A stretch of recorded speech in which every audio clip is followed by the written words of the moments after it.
Hello friends, கருவேப்பிலை தொக்கு, துவையல் எப்படி வேணால் வச்சுக்கலாம். கருவேப்பிலையோட ஹெல்த் பெனிஃபிட்ஸ் நான் சொல்லி உங்களுக்கு தெரிய தேவையில்ல. அவ்வளோ எக்கச்சக்கமான ஹெல்த் பெனிஃபிட்ஸ் இதில் புதைஞ்சு இருக்குன்னே சொல்லலாம். கருவேப்பிலையை டெய்லி ஒரு ஃபார்மேட்டில் எப்படியாவது எடுத்துக்கிறது உடம்புக்கு நல்லது.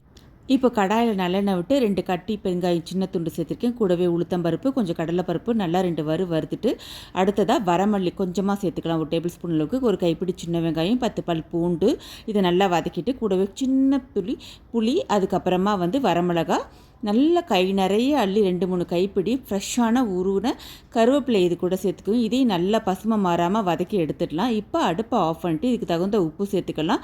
சின்ன துண்டு வெல்லம் தேவைப்பட்டால் மட்டும் சேர்த்துக்கோங்க. இது எல்லாத்தையும் அரைச்சி விழுதாக எடுத்து வச்சுக்கோங்க. இப்போ அதே கடையில் நல்லெண்ணெய் விட்டு தூக்கலான தாளிப்பை கொடுத்துட்டு அரைச்ச விழுது சேர்த்து நல்லா வதக்கி எடுத்துருங்க. அடுப்பை ஆஃப் பண்ணிட்டுங்க. அவ்வளோதான்.